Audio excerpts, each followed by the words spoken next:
안녕하세요. 반갑습니다. 바른투자 커뮤니티 멘토를 맡고 있는 이발 톡톡입니다. 일단 어저께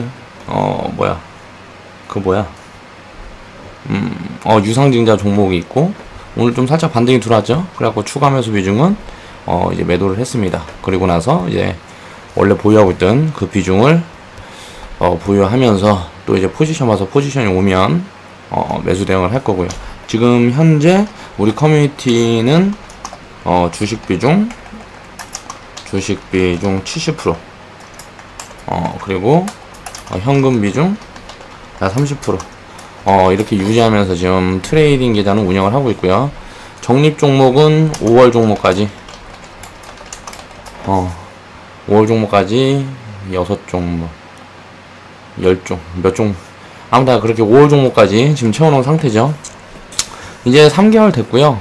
이제 커뮤니티 시작하고 우리가 이제 한 2년 정도 함께 하면 초기부터 이제 함께 했던 회원분들은 계좌 더블은 다 가능할 거라고 생각하고 있습니다. 그렇게 해서 자금이 이제 커갈수록 이 시스템이라는 게 지금 제가 운영하고 있고 우리 커뮤니티에서 운영하고 있는 시스템이라는 게 굉장히 여러가지 시스템을 합해서 또 원칙을 합해서 만들어 놓은 시스템이기 때문에 한 번에 모든 걸 다 알아갈 수가 없어요. 그래서 제가 이제 커뮤니티 영상으로 지속적으로 그 시스템에 대한 이해, 또 시장을 바라보는 관점, 이런 부분에 대해서 자꾸 얘기를 하고 있는 거죠. 오늘도 채팅방에서 이런저런 얘기하다가 리딩 들어가는 거 말고 이제 기관 수급, 외국인 수급이라든가, 그러니까 쉽게 말하면 거래량, 매수 주체와 이제 매도 주체, 이런 걸 보면서 이제 시장이 앞으로 흘러갈 모습들을 어떻게 예측을 할 수 있는지, 그런 부분에 대한 걸 오늘 이제 한번 다뤄보려고 해요. 자, 오늘 주제는 이제 수급에 대한 이해고, 수급은 이제 매매 주체의 포지션을 말합니다. 이 매매 주체의 포지션이 이런 포지션을 취했을 때 어떻게 앞으로의 모습을 예상을 해볼 수 있을지, 그런 걸 한번 살펴볼게요. 일단 가장 먼저 수급 주체마다의 특성이 다 있습니다. 자, 외국인 기관, 그리고 개인, 그리고 연기금 정도까지만 이제 좀 추이를 좀 지켜보면 될 것 같고요. 그 다음 그 외의 주체들은 사실 그렇게 시장에 크게 영향력을 끼치지 못하는 것 같아서 저 같은 경우는 보통 참고 자료로 활용을 하지 않습니다. 예, 하나씩 한번 살펴볼게요. 외국인 같은 경우는 매수도 장기적으로 지수가 오르고 내리고 이런 걸 신경을 쓰지 않고 매수를 할 땐 계속 매수만 합니다. 그리고 매도를 할 때도 이제 장기적으로 매도를 하죠. 그러니까 이제 글로벌 경기를 보면서 그 국가의 저평가 구간, 또 이런저런 환율이라든가 여러 가지 방면을 체크를 하면서 이제 운영을 하기 때문에 큰 자금을 운영을 하죠. 이제 국보펀드라든가 이런 부분들은. 그러다 보니까 장기적인 관점에서 이제 매수도 하고 매도도 합니다. 그렇기 때문에 수급이라는 게 한번 들어오기 시작하면 굉장히 오랜 시간 들어오면서 지수를 이제 끌어올리는 역할을 하고요. 또 이제 수급이 빠져나갈 때 보면 이제 무섭게 빠져나가죠. 그러면서 우리나라가 과거에 IMF 때 2008년 IMF 이제 계속 말씀을 드리는데, 왜냐면 굉장히 중요한 데이터를 우리한테 안겨줬기 때문에 그래요. 이런 악재들이. 이 IMF 때도 왜 IMF가 왔어요? 외국인들이 우리나라 예를 들어서 주식을 우리 국민이나 우리 국가에서 많이 보유하고 있었으면 이런 일이 일어날 수가 없습니다. 우리나라에서 손해를 보고 말면 되겠죠. 근데 외국에서 우리나라는 이제 빚으로 먹고 사는 나라예요. 그걸 일단 알고 있어야 됩니다. 국민들이. 그렇게 해서 이 빚이 뭐예요? IMF. 일단 외국인들이 한꺼번에 기업들에 투자했던 자산, 은행들에 투자했던 자산을 걷어가다 보니까 그 돈을 이제 갚을 능력이 안 되는 거예요, 우리나라가. 그렇게 해서 당시에 이제 IMF가 왔었던 거고요. 2008년 금융위기 때도 마찬가지였었죠. 이제 무기지 사태라 그래갖고 미국에서 터지고 2007년부터 문제가 되고 그 여파로 이제 미국에 투자를 했던 전 세계가 이제 휘청휘청 됐어요. 그러면서 이제 2008년도에 우리나라도 이제 금융위기가 왔는데, 그때 이제 외국인들이 시황이 그렇다 보니까 미국 자본이고 전 세계 자본들이 이제 다 불안한 거야. 그러니까 자금 회수를 시작하게 됐어요. 이제 자금 회수를 하니까 우리나라 시장에서 자금이 한꺼번에 빠져나가다 보니까 그 돈이 없어 국가에. 그래갖고 이제 서민들 돈 더 걷어서 이제 IMF 때는 뭐 금모으기 운동 같은 거 하고요. 2008년 금융위기에는 이제 세금 더 걷어갖고 그거 갖고 이거 갚았죠. 그러니까 이런 거를 봤을 때 경제라는 거는 이제 돌아가는 주체이기 때문에 우리나라에서 있는 기업들이 주인이 우리나라 국민의 것이 아니라는 걸 알아야 돼요.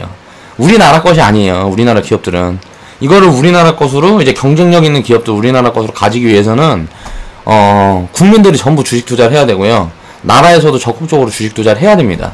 그렇게 해서 그 기업의 주식을 많이 보유하고 그 회사를 이제 지배를 하게 돼야 돼요. 국가에서도 국민들도.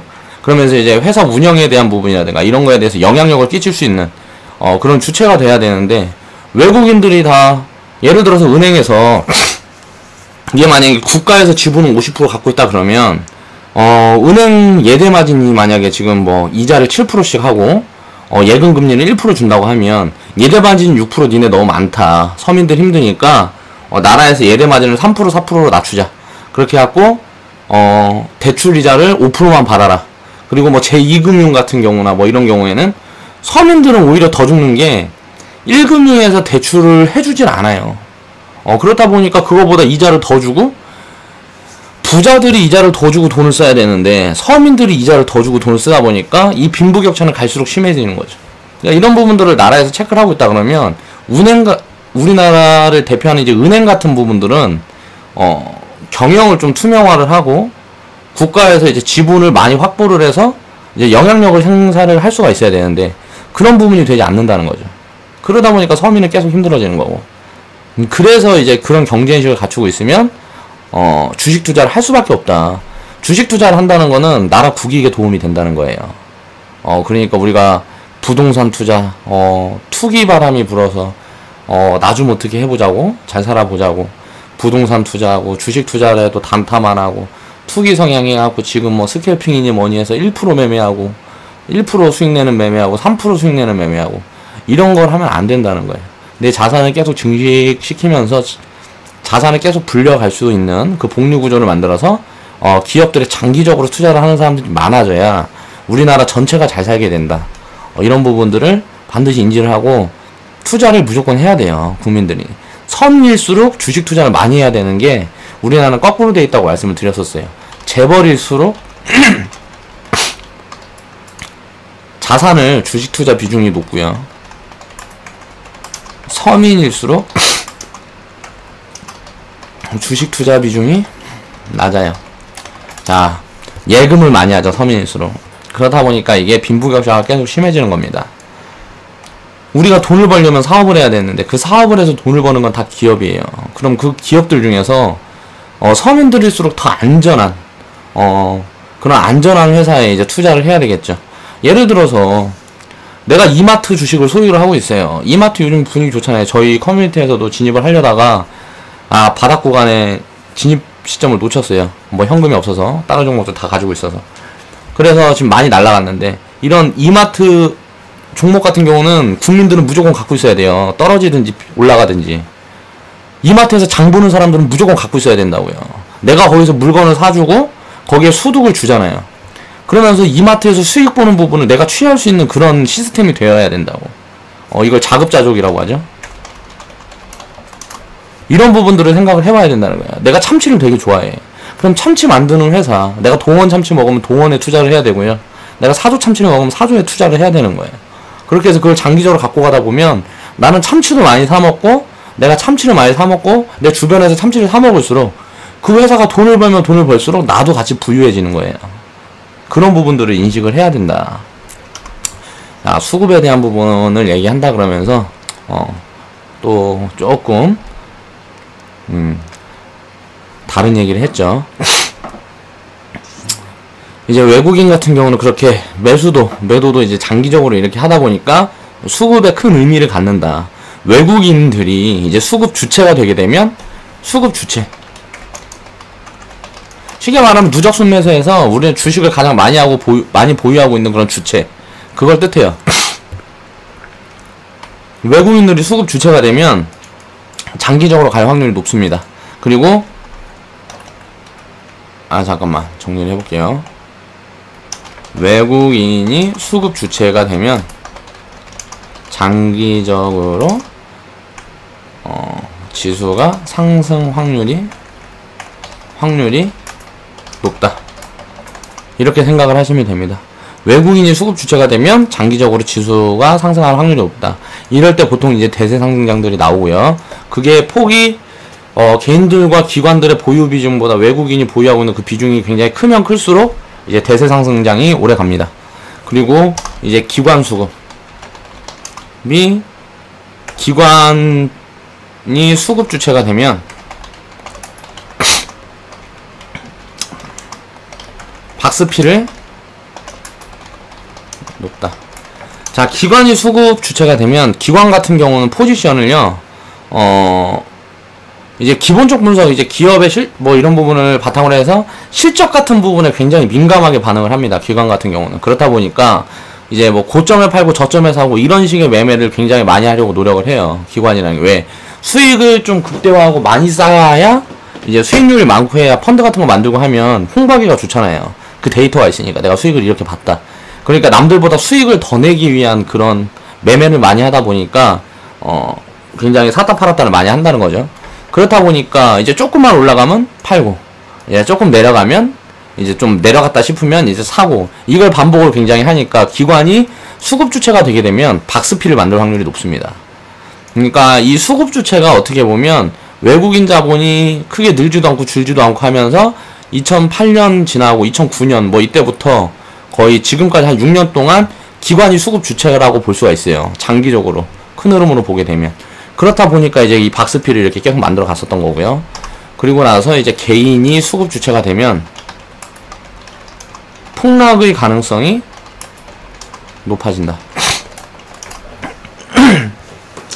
개인이 수급 주체가 되면요, 이제 폭락이 오면서 개인들 물량을 다 받아가는 외국인, 이 손바뀜, 이게 보통 이제 나타나게 됩니다. 이 손바뀜이 이제 나타나게 되면 보통 보면 이제 지수는 이제 많이 가든지 박스피를 그리든지 하게 되죠. 그렇게 해서 개인들은 보통 이제 꼭지에 물리는 그런 매매를 많이 하기 때문에 개인들이 진짜 답답한 게요, 싸고 뭐하고 사람들이 관심을 갖지 않을 때는 매매를 하지 않습니다. 매수를 하지 않아요. 그리고 내가 투자를 잘 모르고 어떻게 해야 되는지 방법을 모르고 시스템을 모를수록 내가 잘 아는 기업에 투자를 해야 돼요. 우리가 뭐 신라면 사 먹고 하면 농심에 투자를 해야 돼요. 그리고 뭐 차트 이런 거 볼 필요도 없고 그냥 비싸도 되고 뭐 하면서 이걸 분할로 해서 저축식으로 투자를 해야 된다는 거죠. 왜냐면은 내가 3천만 원 했다가 3천만 원 농심 딱 사놓고 기다리면 고점에서 물려버리면 몇 년 동안 수익이라는 건 하나도 없고 이렇게 되기 때문에 이제 저축을 이제 꾸준히 뭐 10년, 20년 이렇게 할 수 있는 그런 기업들을 이제 개인들은 찾아야 돼요. 예를 들어서 뭐 오리온에 투자를 하든 이마트 같은 우리가 아는 그거에 투자를 하든, 나는 뭐 가전제품을 사는데 롯데 하이마트 가서 산다. 그러면 하이마트 주식을 사든, 그런 식으로 해서 아는 주식을 이제 보통 하다 보면 그런 기업들은 굉장히 좀 안정적인 기업들이 많기 때문에 충분히 투자가 가능합니다. 개인들도. 주식이라는 거에 주자도 몰라도 투자를 할 수가 있어요. 근데 절대 그렇게 투자를 하지 않는다는 거죠. 환상을 꿈꿔요. 100만원 집어넣어서 1000만원 되길 바라고. 그러니까 투기에 대한 꿈을 꾸죠. 100만원 해갖고 사갖고 300만원 500만원이 되길 바라고. 내 재산이 1억 있는데 1억을 투자할 생각을 안하고 1억 중에 한 500만원 투자해갖고 에이 뭐 없어지면 말고, 이게 뭐 한 2천만원 되면 야 뽑아서 차만한테 뽑아야지, 이런 식의 관점으로 접근을 하니까 개미들은 다 망하는 겁니다. 그러니까 개인 같은 경우에는 움직임의 방향성이 없어요. 그래서 언론과 뉴스에 의지를 하고 언론이 터져서 무슨 좋은 얘기하면 우와 저거 대박 나겠다, 그렇게 해서 이제 그거 사죠. 그러면서 이제 꼭지에 물리는 거고요. 이제 방향성이 없는 매매를 이렇게 반복하고 끊임없이 손실만 보는 거예요. 개미입니다. 그러다 보니까 이 개인들의 수급은 사실 별로 참고를 하지 않아요. 그리고 이제 깡통이 찬 사람이 주식시장에서 이제 퇴출이 되게 되면 이제 누군가 유입돼서 그 자리를 메워요. 개인들 같은 경우는 10년 이상 주식 투자를 하게 될 확률이 10%가 안 됩니다. 보통 10년 전, 10년이 아니고 보통 이제 1, 2년 만에 다 거짓돼서 주식시장을 떠나죠. 그리고 이제 다른 사람이 와서 또 이제 거지가 돼서 떠나고요. 이걸 계속 반복하는 게 개인들이에요. 그렇다 보니까 이 자금이 하나로 몰릴 수도 없고요. 그렇게 운영이 되니까 개인들의 수급은 사실 그렇게 중요하게 생각할 필요가 없다. 근데 이제 개인들의 수급을 보면서 지수가 빠지는 거는 이제 기가 막히게 잡아낼 수가 있어요. 그런 방법들도 생각을 해보면 좋을 것 같고요. 그러니까 외국인 같은 경우는 꾸준하다. 그리고 기관 같은 경우는 사다 팔았다 한다. 그리고 개인 같은 경우는 방향성이 없다. 그냥 전부 투기꾼이다 라고 생각을 하시면 되고요. 연기금 같은 경우가 이제 투자를 좀 제대로 하는 것 같아요. 요즘은 올해나 작년에 보면은 좀 인식이 많이 좋아졌고 이제 부정부패가 좀 많이 척결이 된 것 같아요. 그래서 그 기관의 움직임이라든가 그 연기금이 자본 투입을 하는 그런 기업들 같은 경우 보면 그러니까 머리에 어느 정도 경제인식이 박혀있는 사람들이 많이 앉아있다는 거죠. 굉장히 좋은 것 같아요. 이제 이렇게 된다 그러면 연기금도 돈을 벌 수 있을 것 같은데, 문제가 뭐냐면은 한국은 연기금 자산이 얼마 되지 않아요. 주식 투자를 하는 자산이 얼마가 되지 않는다는 거예요. 연기금 같은 경우. 그래갖고 주식 비중이 30%도 안 되죠. 지금 일본이 한 30%까지 지금 올라왔나 그랬을 거예요, 아마. 일본은 과거에 왜 그 장기 침체를 겪었냐? 연기금이 주식 투자를 할 수 있는 걸 10%로 한정했습니다. 그러니까 전체 자본 대비해서 예를 들어 내가 1000조가 있는데 100조 갖고밖에 투자를 못해요. 그럼 내 전체 자산에는 크게 영향력을 끼치지 못하겠죠. 그렇다 보니까 연기금 같은 경우 일본 같은 경우는 계속 그 인플레이션이라든가 이런 것들 때문에 계속 경제가 멈춰 있는 거예요. 그렇게 해갖고 20년 30년 동안 경기 불황을 겪은 거고, 우리나라도 그걸 탈피하려고 하면 이런 인식들이 바뀌어야 되는데 쉽진 않겠죠. 그렇게 해서 이런 인식이 바뀐다 그러면 일본처럼 되진 않을 거고, 이런 인식이 바뀌지 않고 지금처럼 이렇게 유지가 된다 그러면 빈부격차가 심해지면서 일본과 같은 상황을 맞이하게 될 거다 라고 생각을 하시면 될 것 같습니다. 그렇게 해서 이제 한국은 연기금 자산 중에 주식 비중이 너무 낮다. 그렇지만 좀 제대로 투자는 제대로 하고 있는 것 같기 때문에 연기금은 거의 팔지 않죠. 그냥 계속 사기만 합니다. 물론 팔 때도 있지만 이제 거품이 낀다 그러면 연기금은 이제 계속 팔아요. 왜냐하면 거품을 어느 정도 눌러야 되니까. 거품이 이게 팽창을 크게 했다가 갑자기 한꺼번에 터져버리면 그건 우리들한테 오는 게 더 커요. 그래서 이제 공매도라든가 이런 것도 이제 존재를 하는 거고요. 어떻게 보면 상승을 억누르는 역할을 하는 거죠. 상승이 과하다 싶으면 이게 조금 억눌러서 그 상승을 조금 천천히 가져간다든가. 그러니까 가장 좋은 방향이 우리가 경제 성장을 하는 정도에 따라서 맞춰서 주가도 상승을 해야 되는데, 그걸 넘어서 막 폭등을 해버린다든가 하게 되면 이거는 좋은 신호가 아닙니다. 이제 폭락이 기다리고 있고, 폭등을 했다 폭락을 하게 되면 잘 모르는 경제인식이 부족한 개미들은 개인들은 더 크게 망하는 사람들이 많아지고 하게 되겠죠. 그러니까 그런 부분에 대한 안전장치 관점으로 보통 투자를 하기 때문에 이제 반드시 필요한 투자 주체고요. 어떻게 보면 이제 근데 가장 문제가 그거라는 거예요. 주식 비중이 30%도 안 되는 게 문제예요. 이제 전 세계 선진국들은 주식 비중이 보통 이제 60% 70% 됩니다. 그리고 부동산 비중이 1%도 안 돼요. 그러니까 자산 분배를 절대 이제 투기적인 부분에는 자산 배분을 하지 않는 거예요. 전 세계적인 이제 보면 사람들이 잘못 생각하는 게 부동산보다 주식이 더 위험하다고 생각을 해요. 근데 이 부동산이라는 게 굉장히 위험한 겁니다.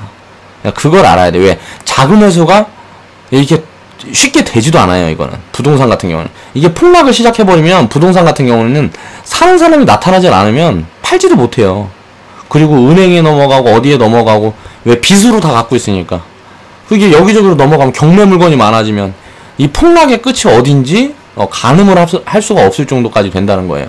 시장이 얼어붙어 버리면 이제 다 죽어버리죠. 죽는 사람들이, 이제 빚을 갖고 있는 사람들은 다 죽어버리는 그런 거기 때문에 굉장히 위험한 상품이고요. 우리나라 부동산 시장은 진짜 개선이 되든지 다 망해버려야 된다고 생각해요. 저는 개인적으로.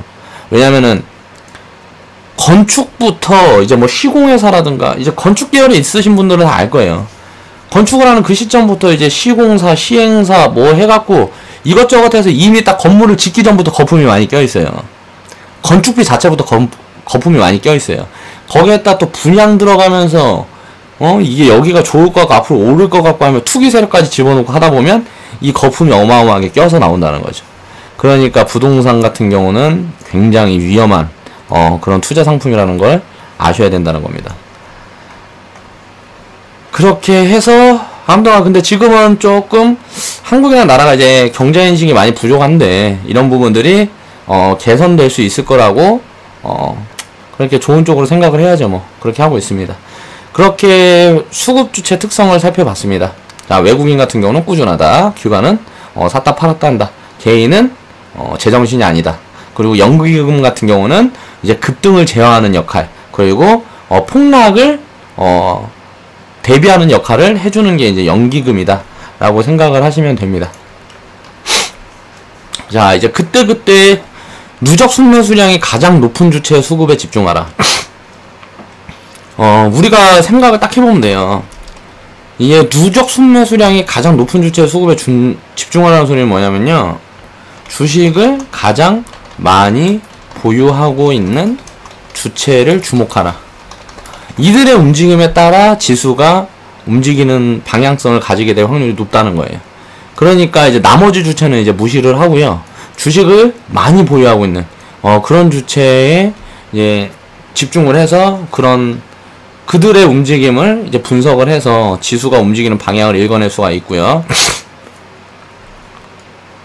그렇게 해야 된다는 거죠. 이제 그래서 이제 가장 큰 누적 순매 수량을 보유한 그 주체의 움직임을 참고를 하게 되면 단기적인 지수 움직임을 이제 예측할 수가 있다는 거예요. 이거는 항상 누적 순매 수량이든 뭐 이런저런 지표. 자, 과거 데이터는 단기 움직임 말곤 확률이 떨어진다. 그러니까 과거 데이터는, 뉴스도 마찬가지로 이제 과거 데이터는요, 장기적인 흐름은 절대 읽어낼 수가 없어요. 장기적인 흐름을 읽어내는 건 이제 창의력 부분인 것 같아요. 그거는 이제 사람마다 능력의 정도가 다르기 때문에 정답이다 아니다를 이제 생각을 하기도 굉장히 힘들고요. 상황이 변하면 미래도 변하게 되는 거기 때문에 미래라는 거는 항상 어떻게 될지 모르는 거잖아요. 그런데 이제 과거 데이터로 짧은 미래는 예측을 해볼 수가 있다는 거죠. 그런 것 때문에 우리는 과거 데이터를 분석을 하는 거고, 그런 부분에 대한 거를 어떻게 해야 되는지, 어떻게 이걸 분석을 할 수 있는지, 그런 부분들을 지금부터 다뤄볼 거예요. 자, 확률을 분석하고 이런 기술적인 부분에 너무 얽매이게 되면 큰 그림을 놓치는 우를 범할 수가 있기 때문이다. 때문에 항상 조심해야 된다. 이렇게 분석을 해서 확률을 굉장히 끌어올릴 수 있습니다. 이 확률을 굉장히 끌어올려서 나오는 것들이 뭐다? 기법이다. 저도 이제 영상에서 이 기술적인 분석법들을 이제 하나하나씩 계속 말씀을 드리고 있는데, 이런 거는 기법은 그냥 포지션 대응. 이 포지션 대응에만 필요한 거예요. 장기적인 움직임에는 사실 별 필요가 없습니다. 그러니까 투자하는 자기 성향에 따라서 아예 이 기법이라는 걸 무시하고 가도 상관이 없다는 거예요. 이걸 무시하고 간다 그래갖고 그 사람이 이 기법을 잘하는 사람들, 흔히 말하는 고수들 보다 수익률이 낮을까요? 그렇지 않아요. 투자만 장기적으로 끌어갈 수 있다 그러면 이 기법을 가지고 예를 들어서 뭐 휘황찬란하게 매매를 해서 고점 잡아내고 저점 잡아내고 샀다 팔았다 이걸 잘하는 사람들이 뭐가 될 것 같지만 결국 시간이 지나 보면 이것만 이제 맹신해서 매매를 하는 사람들은 복리라는 그 복리를 입혀가지 못합니다. 그렇기 때문에 이 복리라는 걸 입혀가지 못하면 어느 정도 거의 최고수들도 초고수들도 어느 정도 자본력이 만들어지게 되면 그 이상의 자본 축적은 어려운 상황에 처하게 돼요. 예를 들어서 투자를 하게 되면 내가 1000억이 있건 1조가 있건 10조가 있건 100조가 있건 계속해서 자본에 이제 복리를 입혀갈 수가 있습니다. 그런데 이런 기법에 연연하게 되면 그런 앞으로의 성장 정도가 계속 둔화가 돼요. 그런 부분들을 이제 깨달아야 되는데 굉장히 좀 어려운 내용이라 이거는 나중에 한번 영상으로 한번 다시 한번 다뤄볼게요. 그러면 장기적인 움직임은 어떻게 우리가 생각을 해볼 수가 있나? 지금 이제 미래에 좋을지 안 좋을지 이런 걸 어떻게 예측을 해볼 수가 있나? 저는 딱 그것만 봅니다, 보통. 이제 세계 경제의 모멘텀 이걸로 이제 분석이 가능하다는 거죠. 지금 예를 들어서 폭락이 왔다 그러면 이 폭락은 되돌릴 거다. 나라가 망하지 않는 한, 혹은 망해도 다시 일어서는 무언가 움직임을 취하게 될 거다. 우리나라가 과거에 일제점령기 때 어떻게 보면 식민지 생활을 했었죠. 일본이 우리나라를 점령했었고 그들의 노예로 살았습니다. 우리나라는 거기서 벗어났잖아요. 그쵸? 그리고 무슨 과거에 보면 역사 뭐 보면 왕권 뭐 왕조시대 때 그때 뭐 왕들이 있었고 거기에 무슨 뭐 노비며 뭐 그 하층민들이 지금 어떻게 됐어요? 그때 무슨 뭐 그 왕핏줄 갖고 있다 그래갖고 지금 뭐 그 사람들이 과거에 노비 핏줄을 갖고 있는 그런 사람들보다 잘 사는 게 아니잖아요. 지금은 그런 이제 부정부패라든가 이런 부분들은 다 척결이 된다든가 무언가 올바른 움직임으로 계속 나아가게 되는 그런 게 어떻게 보면 좀 인류인 것 같아요. 그러니까 역사라는 게 과거 데이터를 공부하기 위한 이런 걸 반복하지 말자. 그런 걸 하기 위한 저는 이제 자료라고 생각을 하기 때문에 그런 부분들에 대한 이제 학습이 되는 거죠. 역사를 공부를 하면서.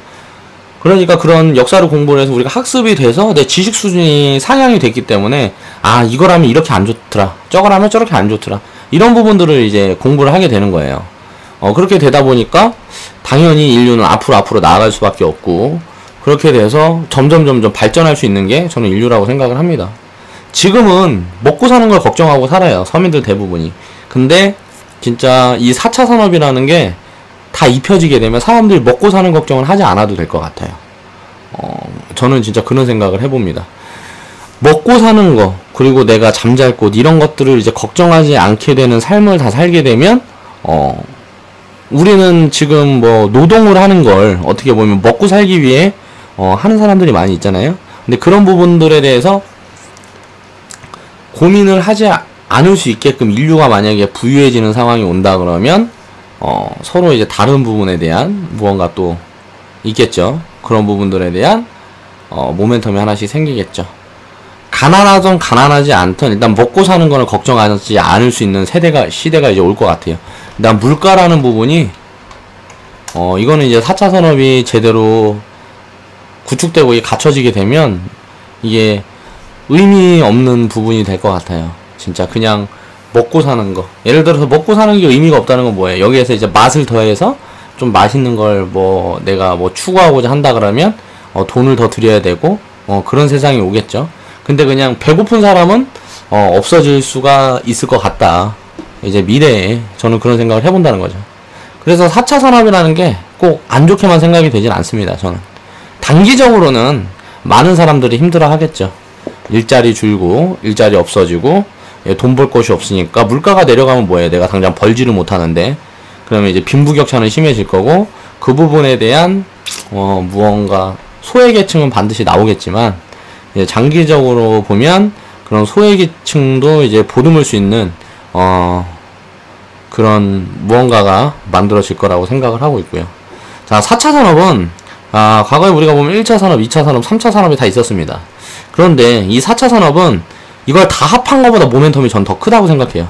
인류 자체를 아예 바꿔버릴 수가 있는 우리의 사상과 모든 걸 다 바꿔버릴 수가 있는 그럴 만한 큰 모멘텀이라고 생각을 하기 때문에 엄청난 성장을 할 것 같아요. 전 세계가. 그래서 이런 모멘텀이 시작되는 지금 이제 우리는 이제 투자를 더 적극적으로 그렇게 해야 된다고 생각을 하는 거고요. 그래서 또 이제 하나 생각을 해볼 수가 있는 게 지수의 상단. 보통 이제 우리가 증권 방송이나 뭐나 보면 2400 갈 거다, 2500 갈 거다. 야, 뭐 일본 어디에서는 우리나라 지수가 5년 동안 4000포인트 갈 거다라는 얘기를 한다. 그 4000포인트 가봐야 5년 후에 4000포인트 가봐야 지금 지수가 2300이면요 2배 성장도 아니에요. 근데 우리나라 경제가 2배 성장밖에 못할까요? 5년 후에는 이 4차 산업 제가 봤을 때 5년 후면은 전기차들 많이 돌아다닐 거고 로봇들도 이제 어디 매장에 가면 로봇들을 만나볼 수 있는 그런 무언가도 생길 것 같아요. 그리고 10년 후쯤 되면은 거의 모든 부분들이 이제 다 온라인화 되고 뭐 데이터화 되고 이제 사람들이 시간을 굉장히 많이 가질 수 있고 자기가 할 수 있는 게 많아질 거라는 생각을 해요. 그럼 이제 소비를 할 수 있는 그런 시간들도 많아질 거고 무언가 문화생활이라든가 이런 부분을 할 수 있는 생활들이 많아지면 소비 욕구는 더 커질 거라고 생각을 하는 거죠. 물론 소외계층들은 계속 힘들어질 수 있지만 버는 사람들은 과거에 가졌던 것보다 더 크게 더 많이 가질 수가 있기 때문에 그런 부분들이 분명히 다 상쇄해서 이제 계속 발전할 거라고 생각을 하는 거죠. 그러면 코스피가 왜 4천밖에 못 간다고 생각을 하는지 저는 이해를 하지 못하겠어요, 사실. 이 지수라는 거에 대한 그 단정을 딱 해놓는다는 자체가 이 과거 데이터를 보고 지금 보면 우리가 뭐 과거에 처음 주식시장이 열리고 거기서부터 성장을 했을 때 이제 어느 정도 성장을 한 다음에 한 2000포인트 이 근방 오니까 이제 벽에 부딪혀서 더 이상 가질 못하니까 그 성장에 대한 걸 이제 제한을 해놓고 있다는 생각이 많이 들더라고요. 근데 이런 부분들은 지금 이 4차 산업이라는 모멘텀이 저는 굉장히 클 거라고 생각을 하기 때문에 뭐 진짜 막 2만 포인트도 갈 수 있다고 생각합니다. 장기적으로 보면. 그러니까 그런 부분들은 어떻게 될지 모르는 거기 때문에 이렇게 예측을 할 게 아니라는 거예요. 그리고 가장 위험한 게 지수의 상단이라는 것을 예측을 하면 안 돼요. 이거 상단이라는 거는 어디가 될지 모르는 겁니다. 이제 기업이 예를 들어 삼성전자 같은 기업이 우리나라에 지금 한 개밖에 없는데 이런 기업이 100개, 200개가 생기면 어떻게 되겠어요? 어마어마하게 성장을 할 거 아니에요. 그러니까 그런 부분들을 어떻게 예측을 할 수가 있냐는 거예요. 그러니까 그런 부분들은 예측을 하지 말자. 그리고 그렇다 그러면 이제 과거 데이터로 우리나라가 이제 분석을 해봤을 때 기본적인 부분들, 기술적인 부분들을 분석 시스템으로 활용을 해서 성장성이 우수한 종목에 집중을 하고 복리의 마법을 자산에 입히기 위한 노력을 해야 된다는 거죠. 자, 복리라는 건 단기적인 움직임에 집중하면 절대로 누릴 수 없는 거라는 거예요. 그렇기 때문에 이런 분석을 하는 거는 우리가 마인드 관리를 하기 위해서 지금 매매를 하면서 편안하게 하기 위해서 하는 거지 큰 추세로 봤을 때 이 복리에 집중을 해야 된다는 거예요. 지금 단기적인 수익이라든가 물론 수익은 계속 쌓아가야 되는데 이 수익에 대한 복리 또 우리가 보유하고 있는 주식에 대한 복리 그런 부분들을 이해를 하고 이 부분에 포커스를 맞춰야 된다 라는 부분을 말씀드리고 싶었습니다. 자, 그러면은 이제 누적 순매수 추이를 보고 이제 우리가 알 수 있는 게 뭐가 있을까 이런 부분들을 살펴볼게요. 자, 이거는 이제 코스피 누적 순매수 추이예요. 이건 뭔 말이냐면 그동안 이제 코스피를 누가 샀고 누가 팔았고 이런 거를 보통 보면 여기 보면 3월 10일부터 자 5월 30일까지죠. 그러니까 거의 뭐 우리가 2월 20일부터 커뮤니티를 시작을 했으니까 2월 20일부터 볼 걸 그랬네. 그런데 아무튼간 지금 이렇게 나와 있으니까 지금까지 이렇게 살펴보면 자, 외국인들은 보유를 많이 하고 있고 코스피 같은 경우는요. 자, 개인 기관은 이 바닥에 있죠. 이걸 보고 우리가 알 수 있는 건 수급 주체에서 제가 주식을 가장 많이 보유하고 있는 주체가 시장에 큰 영향력을 행사할 수가 있다. 그래서 이 주식을 가장 많이 보유하고 있는 이 주체만 보면 된다. 나머지는 그냥 참고만 해라 라고 말씀을 드렸어요. 당장 영향력을 행사할 수 있는 거는 가장 많은 주식을 보유하고 지금 외국인이죠. 외국인이 코스피에 가장 많은 주식을 보유하고 있습니다. 이 수급만 보게 되면 우리가 어떤 부분을 알 수 있을까를 한번 말씀을 드릴게요. 주가 같은 경우 지수는 지금 이 까만 선이 지수예요. 그리고 외국인이 노란 선, 개인이 주황색 선. 자, 기관이 이 파란 선이 되겠는데 우리가 차트에서 보면 전고점 돌파 무슨 뭐 이런 이야기를 많이 하잖아요. 자, 수급 주체도 이런 걸 볼 수가 있어요. 수급이 어느 방향으로 배팅을 하고 있는지 그 부분에 대한 거를 이제 우리가 알아보기 위해서 이걸 이제 참고를 하는 거죠. 이제 가장 먼저 우리가 알아야 될 거는 지수가 수급 주체보다 아래에 있으면 매수 포지션만 자 참고한다. 지수가 수급 주체보다 이렇게 아래에 있으면 자 노란 선이 이게 수급이 외국인 수급이에요. 그 지수가 까만색이에요. 그러면 지수가 이 수급 주체보다 아래에 있다. 그러면은 우리는 이제 매수 포지션만 이제 참고를 해서 봅니다. 그리고 수급 주체보다 지수가 위에 있으면 매도 포지션만 참고한다. 그러니까 이거 간단하게 이것만 봐도 굉장히 큰 공부가 될 수가 있습니다. 자, 보면 코스피 같은 경우는 이때가 보니까 4월 한 20일쯤이나 되겠네요. 4월 20일쯤 보면 코스피 같은 경우는 외국인 수급이 전고점이 여기였어요. 3월 달에 형성하고 있는 고점이 여기였는데 여기를 뚫어내면서 이제 상승을 지속하겠다. 그러면서 많이 사는 모습이 이제 포착이 됐습니다. 자, 코스피 지수 같은 경우 보면 이제 같이 정고점을 뚫어내는 구간이 이 구간이 되겠는데, 조금 그것보다 보면 같이 이럴 때는 모습이 이렇게 나올 때는 가장 큰 수급 주체에 이 정고점을 돌파하는 이런 부분들을 보면서 이제 매수 포지션을 잡을 수가 있다는 거예요. 지수가 수급 주체보다 밑에 있으니까. 그러면 이 4월 20일부터 지금까지 엄청난 상승, 이 상승 파동을 우리가 누릴 수가 있었다는 거죠.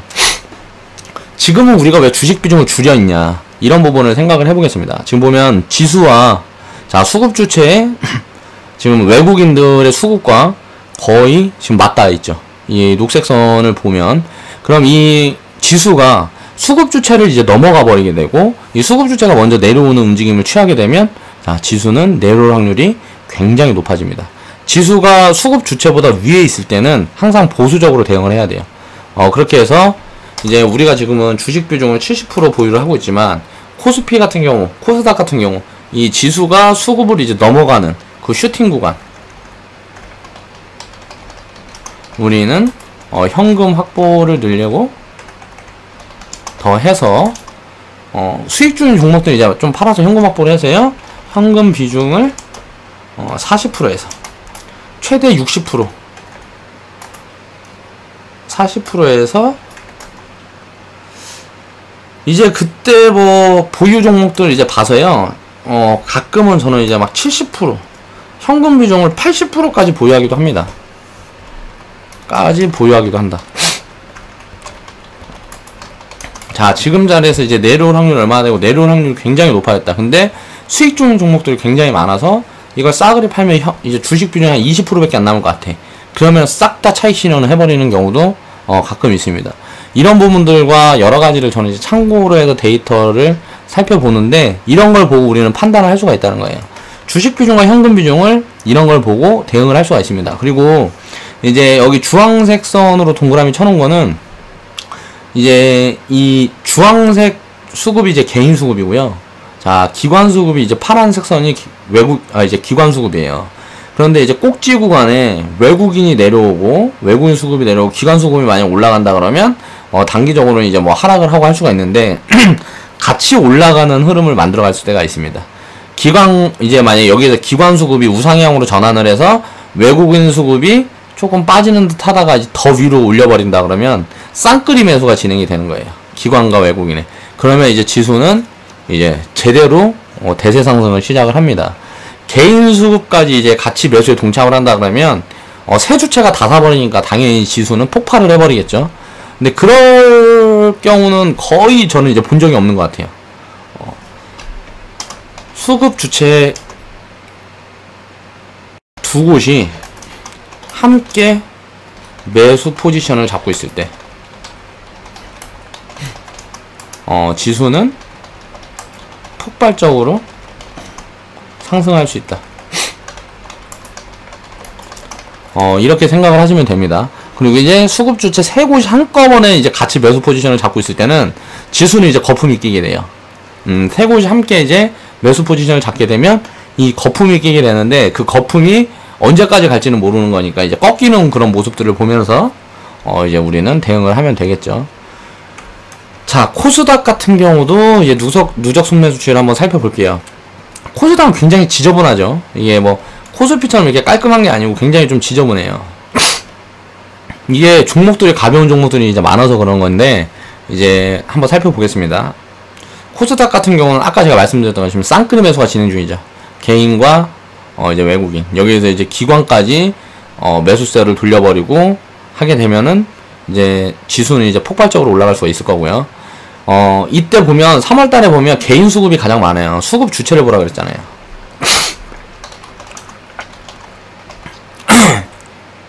그러면 이때는 이제 개인 수급을 집중해서 봐야 됩니다. 그렇게 해서 고점을 낮춰가면서 지수가 빠지는 게 보였어요. 수급이 주체되는 수급이 이제 팔고 있다는 이런 움직임을 볼 수가 있었습니다. 꼭지가 낮아졌죠. 그럼 이제 팔고 있다는 소리잖아요. 파는 물량이 더 많다는 소리예요. 이게 거의 뭐 한 3월 이제 중순 넘어가서부터 한 4월 한 초순까지 자, 한 10며칠 동안 이제 개인이 이제 파는 모습을 보이면서 수급 주체가 팔게 되니까 지수가 빠지겠다 예측을 해볼 수가 있겠죠. 이렇게 예측을 해봤을 때 이때 이제 이렇게 빠졌고 지수가 이제 빠지게 됐고 여기에서는 이제 포지션을 잡을 수가 없어요. 우리가 매도 포지션을 잡을 수가 없잖아요. 비중을 줄이는 포지션을 취할 수가 없어요. 왜? 자, 수급 주체보다 위에 있을 때만 이제 우리는 비중을 줄이는 포지션을 취하라고 그랬어요. 그러니까 수급 주체보다 지수가 아래 있잖아요. 그럼 견디는 겁니다. 이런 구간에는 견디는 거예요. 여기에서 이제 보면 자, 수급 주체가 손바뀜이 일어났어요. 개인들보다 외국인들 물량이 더 많아지기 시작했죠. 그러면서 수급 주체, 외국인 수급 주체보다 올라가는 이 구간, 이 구간에 우리는 이제 비중을 줄일 수 있는 왜? 이때 먼저 이런 신호를 감지를 하고 이 손바뀜이 되는 거는 이제 무시를 하고 지수가 수급 주체의 그 선보다 이제 위로 올라가 있을 때 이럴 때 이제 비중을 줄일 수가 있어요. 지금 이 자리에서 바로 줄여도 되는 거고 이 윗자리에서 줄여도 되는 거고요. 이 자리에서 줄여도 되는 거고 일단 비중을 줄였을 때 줄이고 나서 이제 다시 비중을 늘리는 시점을 어떻게 보냐 라는 거를 이제 참고를 해봤을 때 수급 주체를 보면 이제 수급이 손바뀜이 일어나고 외국인이 수급 주체가 됐어요. 이 부분을 체크를 해보셔야 돼요. 그렇게 해서 자, 외국인 수급이 저점을 높여가고 있는데 지수는 보면 자, 고점을 낮춰갔어요. 그쵸? 고점을 낮춰가는데 저점을 높여가고 이제 보면 수급 주체보다 지수가 밑으로 내려왔던 시점 그러면서 개인 수급이 다시 이제 여기서 손바뀜이 일어나고 외국인 수급이 이제 폭발적으로 들어올 때 있죠. 이런 시점에 이제 비중을 늘릴 수가 있는 거예요. 지수가 수급보다 아래에 있을 때 이때도 되겠고 이때도 되겠죠. 왜? 정고점이 이 부분이잖아요. 정고점 위에 있는 구간에는 외국인 수급이었기 때문에 이 지금 마우스가 있는 이 구간에 보면 지수가 여기 있었으니까 이 구간에 보면은 지수가 요 밑에 있었죠. 이때부터 이제 비중 확대가 가능한 시점이었다는 거예요. 그리고 나서 이제 올라갔는데 여기 갑자기 급등을 해버렸어요. 지수가 급등을 해버리면 다시 비중을 줄여야 될 거 아니에요. 자, 현금 비중을 줄이는 시점은 어디로 잡을 수가 있느냐. 이제 보면 현금 비중을 줄일 때는 지수가 올라가고 수급 주체가 고점을 낮춰가는 시점이 이제 포착이 되는 이때 이때 이 지수가 올라가 있고 이 고점이 낮아지는 이 시점에 이제 우리는 비중을 줄일 수가 있겠죠. 자, 비중을 줄여놓고 지수가 다시 빠졌어요. 근데 이게 여기서 꺾여서 이렇게 내려갈 줄 알았는데 수급 주체가 여기서 더 사버리면서 고점을 높여버렸어요. 고점을 높여버렸는데 지수는 밑으로 내려와 있어. 그럼 이제 비중을 늘려야죠. 이 시점에는. 이런 식으로 대응을 하는 거다. 비중 관리는 이 누적 순매수 추이 하나만 보고도 할 수 있는 겁니다. 그렇게 해서 간단하게 가장 수급이 좋은 그 주체 하나만 보고 그걸 지수와 연계를 해서 이렇게 살펴보면 포지션 대응을 이제 잡아갈 수가 있다는 거죠. 자, 지금 보면 지금 쌍끌이 매수가 진행 중입니다. 코스닥 같은 경우는 개인이 사고 있고요. 외국인들도 사고 있죠. 그런데 지금 단기적으로는 지금 꼭지 부근에 와 있어요. 왜?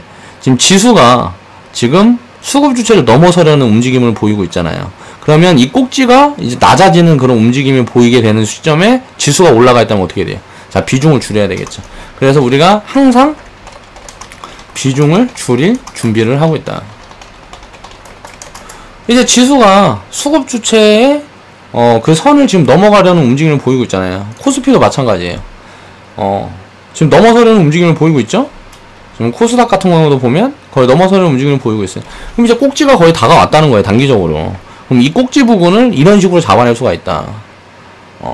또 다른 걸로도 이제 뭐 여러 가지 지표를 대입을 해서 보기 때문에 왜냐면 확률을 굉장히 높이기 위해서 이거 하나만 보고도 확률이 굉장히 높아요.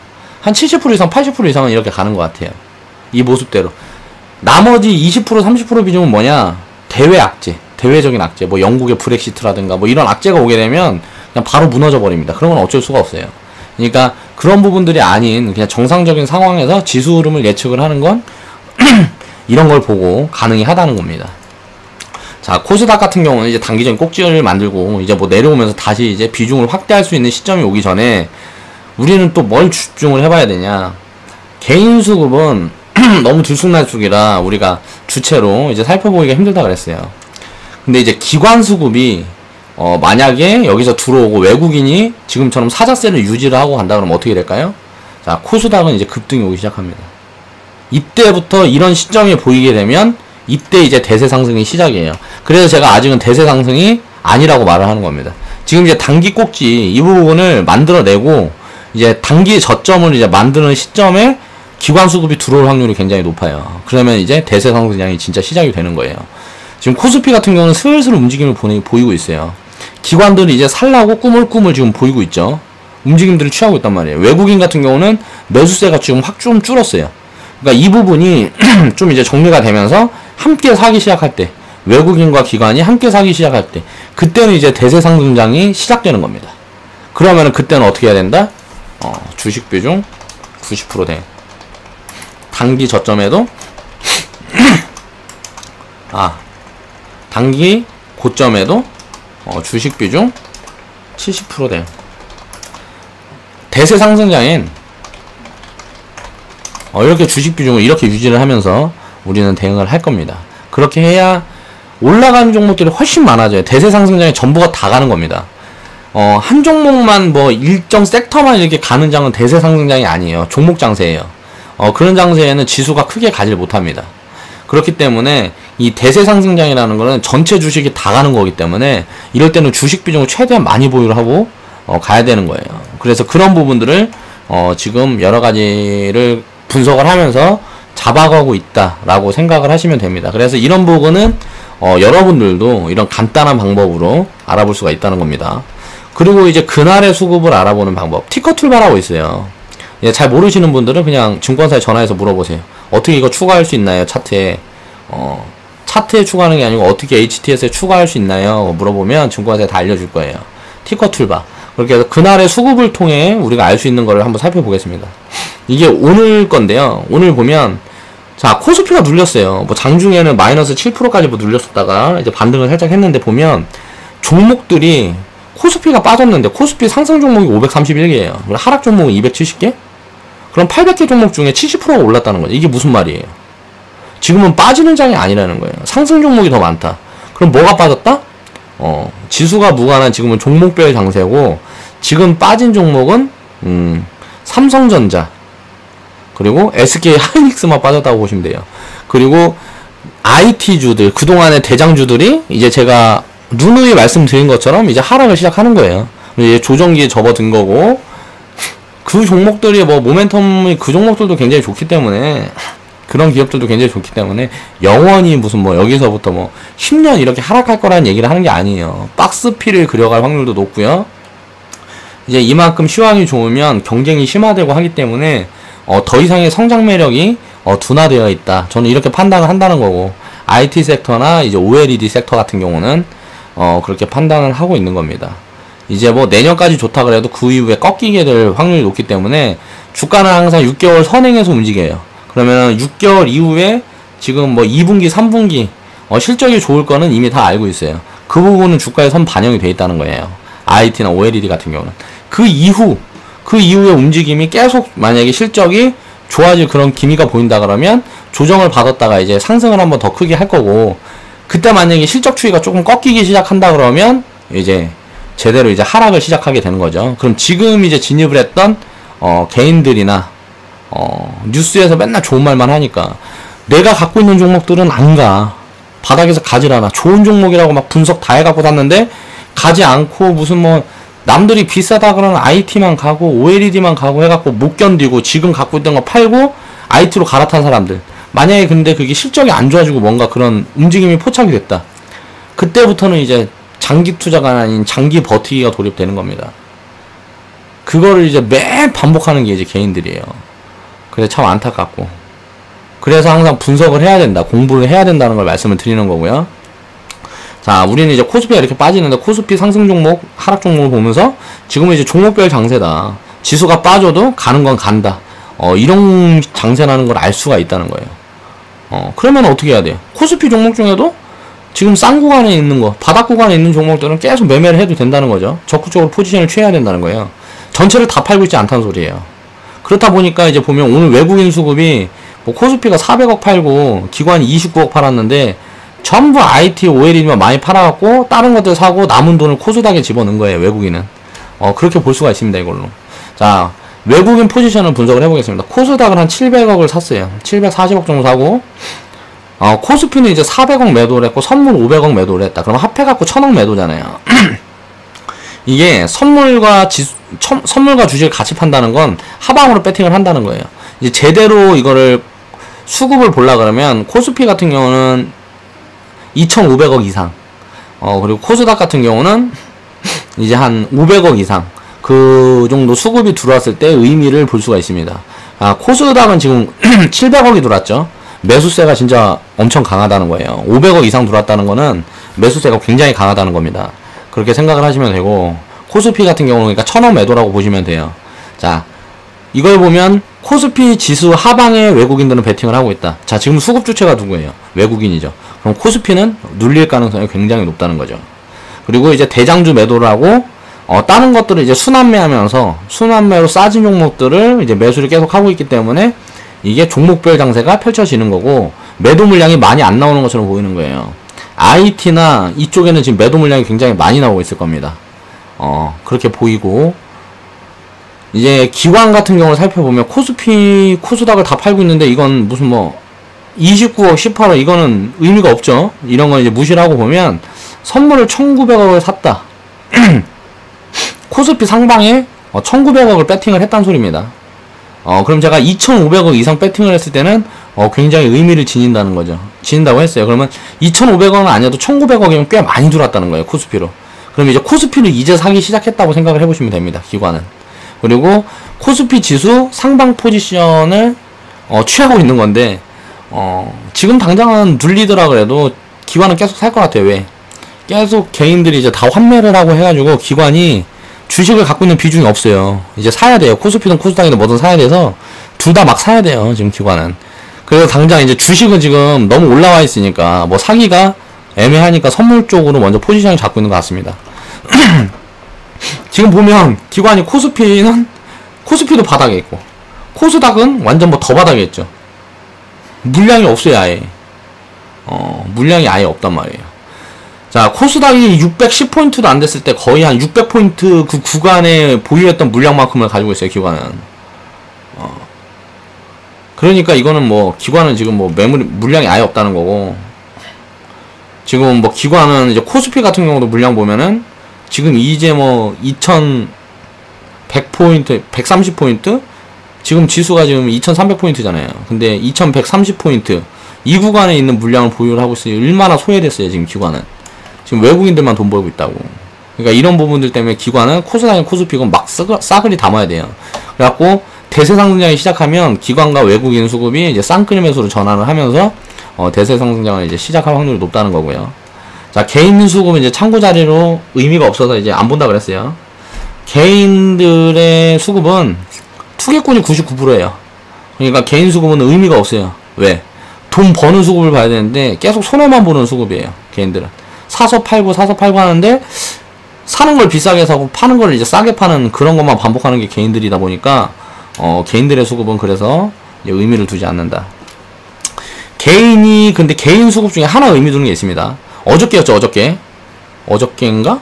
지수가 눌린 날이 어제였나? 월요일이었나? 아무튼 지수가 눌린 날 보면 개인이 코스피, 코스닥 선물을 전부 다 사는 날이 있어요. 그럴 때는 지수는 빠집니다.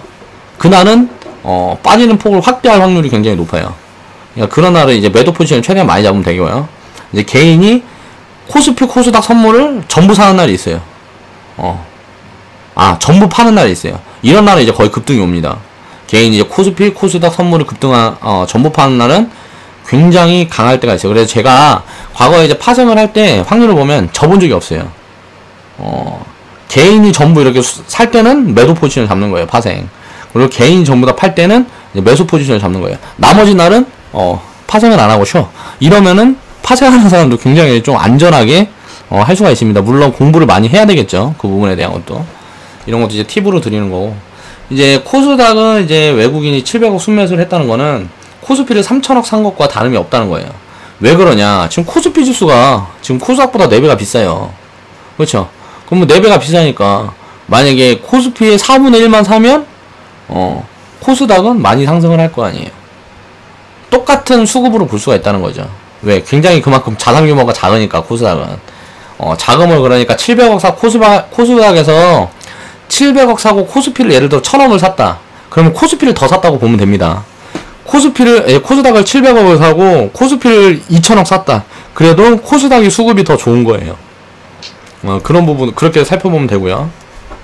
자, 종합적인 앞으로 예측을 한번 해보겠습니다.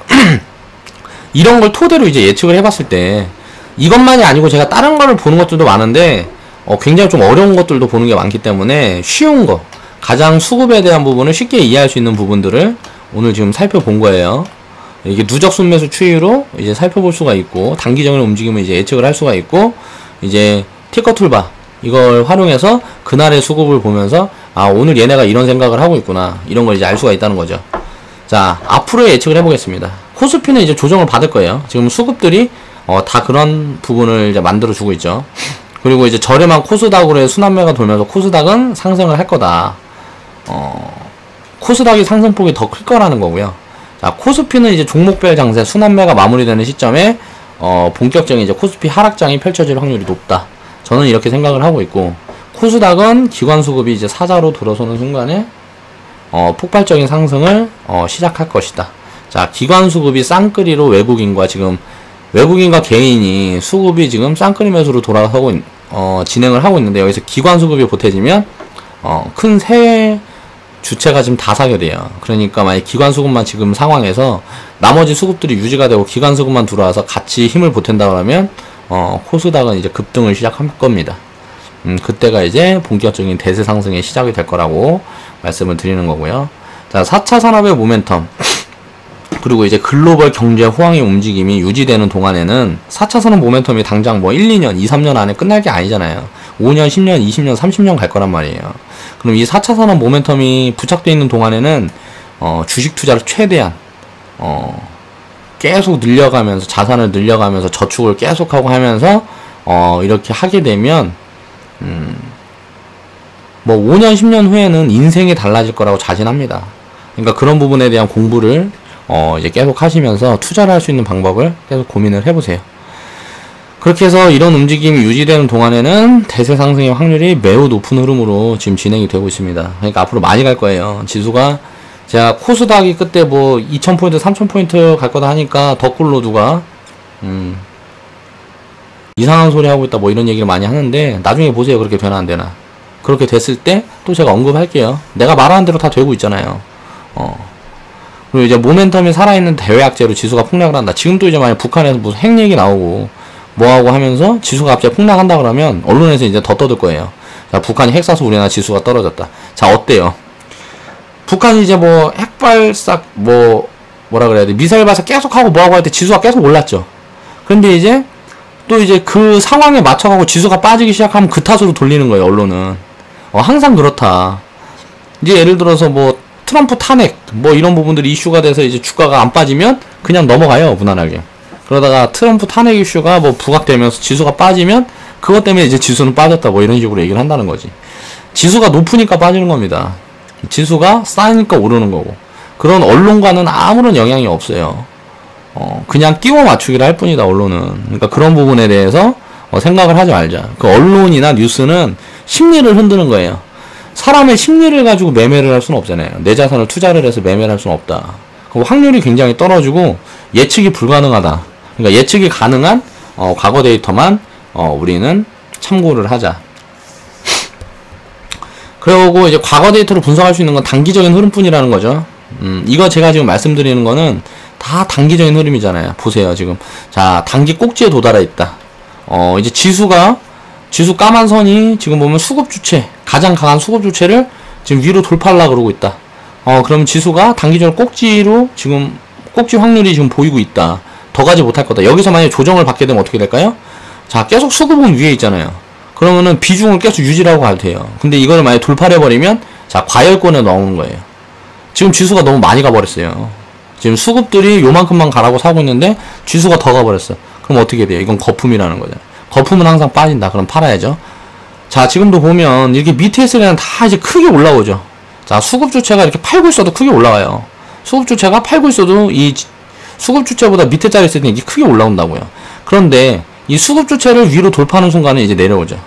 돌파하는 순간에 내려오고, 자, 수급 주체보다 밑에 있는 순간에는 올라오고, 수급 주체보다 위에 있는 순간에 내려오고, 이렇게 포지션을 항상 주기 때문에 이런 부분을 이제 판단을 하면서 비중을 늘렸다 줄였다를 반복할 수 있어야 트레이딩을 할 수 있는 겁니다. 이런 부분이 돼 있지 않으면 트레이딩을 하면 안 돼요. 그냥 적립식으로 저축만 해야 되는 거예요, 주식은. 우리 커뮤니티 회원분들은 제가 이런 걸 다 파악을 해서 리딩을 해드리기 때문에 매매가 가능한 거고, 이런 부분에 대한 데이터가 없고 공부가 되어 있지 않은 사람들은 트레이딩을 하면 안 됩니다. 이게 무슨 말인지 모르겠어요. 근데 우리 커뮤니티 회원도 아니야. 그럼 트레이딩 매매 하지 마세요. 지금 당장 주식 있는 거 다 갖다 팔아야 돼요. 그리고 나서 차분히 저축을 시작하세요. 한 달에 얼마? 내가 아까 말씀드린 것처럼 무슨 내가 오늘 이마트 장 봤다. 그러면 이마트 장 보는데 20만원치 살라 그랬는데 아끼고 아껴서 15만원치 샀어. 그럼 이마트 주식 5만원치 사세요. 이런 식으로 투자를 하는 겁니다.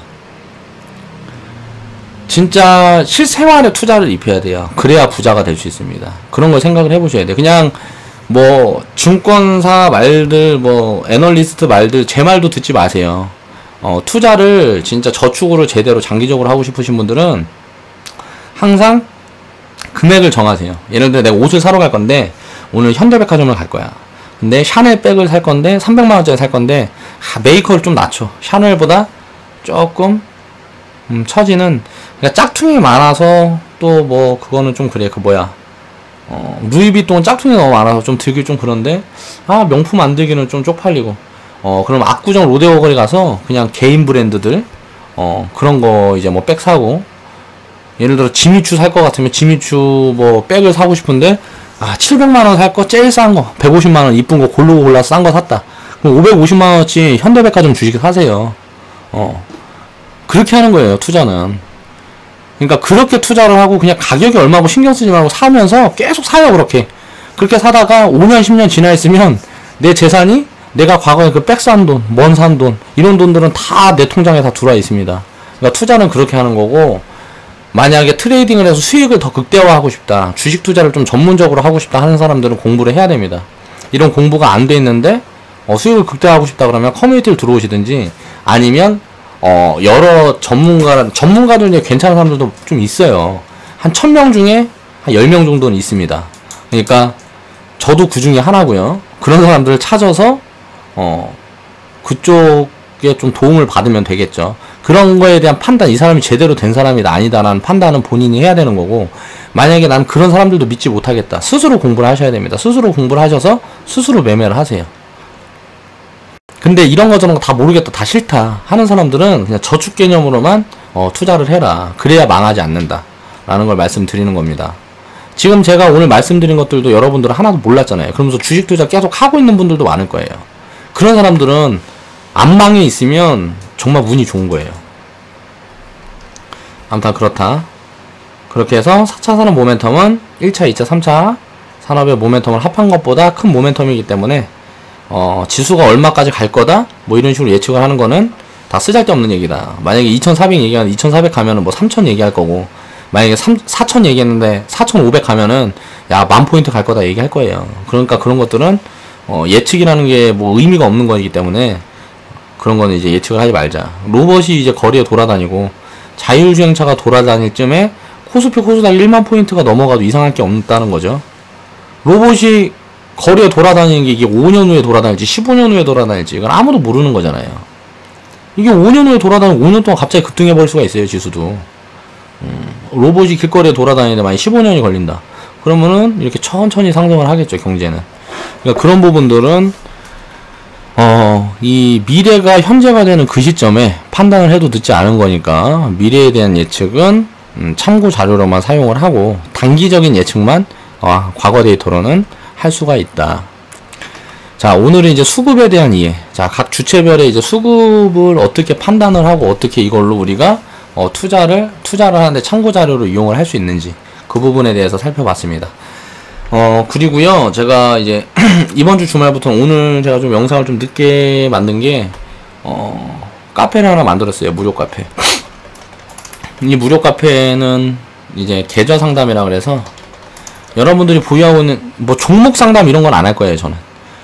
이제 컨텐츠를 신규로 할 거고요. 계좌 상담이라는 거는 매주 월요일날 할까 화요일날 할까 그때 봐서 시간 되는 날 할게요. 그렇게 해서 계좌에 보유하고 있는 종목들, 뭐 예를 들어서 무슨 뭐 현대백화점 20%, 뭐 매수가 얼마, 그리고 무슨 뭐 비중 몇 프로, 뭐 한국전력 비중 15%, 뭐 매수가 얼마, 뭐 이런 식으로 전체 계좌를 전부 다 보내주세요. 그럼 제가 계좌 운영을 어떻게 해야 될 건가, 그런 부분에 대한 상담을 영상으로 한번 만들어 보겠습니다. 그리고 자금 대비해서 또 이제 투자 방법이 다 달라져야 되기 때문에 자금이 얼마인가도 우리 투자 자금이 얼마인가도 올려주시면 우리 커뮤니티 회원분들이 만약에 개인 계좌를 따로, 우리 커뮤니티 계좌 말고 개인 계좌를 따로 운영을 하고 계시는 분들은 상담을 해주시면 제가 그 부분 이 신청을 해주시면 먼저 봐드릴게요. 그리고 이제 우리 그냥 시청자분들, 우리 커뮤니티 회원분들이 아닌 시청자분들도 상담을 해주시면 제가 시간이 날 때마다 하나씩 이렇게 봐드리면서 그런 부분에 대해서 컨텐츠 신규 컨텐츠로 입혀가지고 이야기를 해드릴게요. 그러면 이 중에서 이제 이야기하는 것들 중에서 여러분들과 이제 시청자분들과 종목이 겹치는 것들도 나올 거고, 또 전체 계좌를 운영하는 그런 흐름들도 생각을 해보는데 좀 도움이 될 거라고 생각을 하고요. 그리고 이제 무료 추천주, 저희가 매매하는 종목 중에 우리가 본격적으로 좀 수익을 많이 낼 거다 라고 생각을 해서 집중하고 있는 종목들은 드릴 수가 없어요. 그런데 이제 무료 추천주는 진짜 저축이 가능한 그런 종목들과 안전할 수 있는 종목들, 그런 걸로만 추려서 이제 매주 금요일날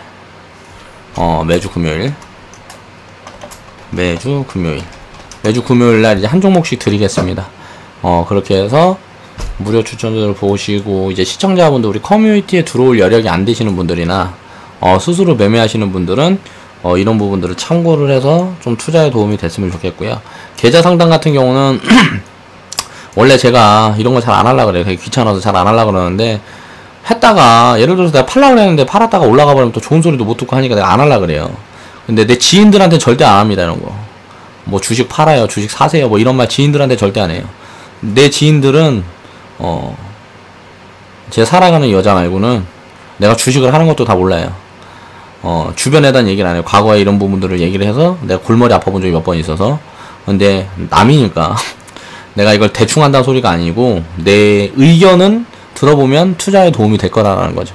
그렇게 해서 이렇게 해주시면 제가 그런 부분들은 이제 컨텐츠로 다뤄서 이제 풀어보겠습니다. 그리고 무료 카페는 지금 준비를 하고 있어요. 이게 준비가 다 되면 그 카페 주소랑 그런 부분들을 이제 소개하면서 이렇게 컨텐츠를, 무료 추천주 드리는 컨텐츠, 그리고 계좌 상담 컨텐츠, 이런 것들을 이야기를 어떻게 입혀볼까를 생각을 해서 이제 시작을 하겠습니다. 그리고 이제 뭐 가입 문의들이 많은데요. 저한테 주지 마세요.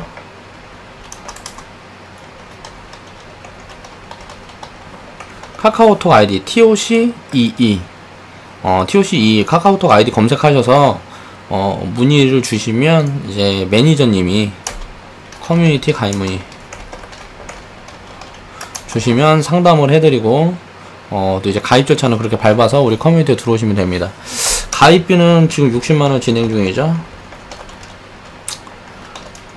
그리고 추가입이 없고요. 그리고 커뮤니티 들어오면서 자기가 우리는 회비가 없어요. 회비가 없어 커뮤니티 수익 구조를 만들려고 하면 수익금에 대한 수수료를 받아야 돼요. 그러니까 커뮤니티는 무조건 현금 100%. 커뮤니티 회원으로 가입하고 싶으신 분들은 현금 100%가 준비되어 있는 분들, 그리고 자기가 따로 운영을 하고 있으면 커뮤니티 계좌를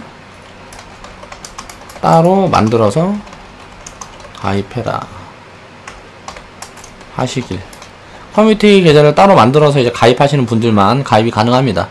그리고 5월 31일, 내일이 이제 5월 31일인데요. 6월 1일부터는 가입비 70만원을 인상할 거예요. 6월 1일부터는 이제 가입비는 이제 70만원 인상할 거고요. 이제 월별 수익이 손실이 찍히지 않는 날은 계속 인상을 할 겁니다. 손실이 찍히는 날은 그냥 보유하고 할게요.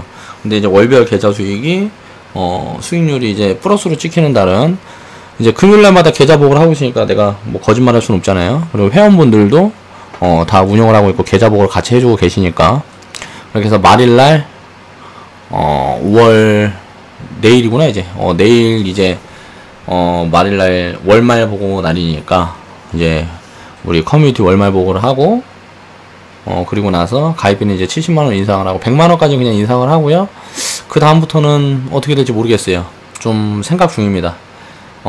나중에는 이제 이거를 법인으로 바꾸고 이제 회원들과 공동운영 체제로 돌리고 뭐하고 하게 되면 어느 정도 데이터가 쌓여 있을 거기 때문에 그 다음부터는 이제 운영 체계가 어떻게 진행이 될지는 모르겠어요. 그거는 아직 확정된 게 없어서. 그렇게 하고 이제 6월부터는 이제 가입비는 이제 70만원을 인상할 거다 라는 부분 참고하시면 되겠습니다. 감사합니다. 오늘 영상은 여기서 마무리 하겠습니다. 내일도 돈들 많이 버시고요. 성공 투자하세요. 좌측 하단에 보시면 추천 마크 있어요. 추천 마크 클릭해 주시고 광고는 나에 대한 사랑이다. 무조건 보는 걸로. 감사합니다.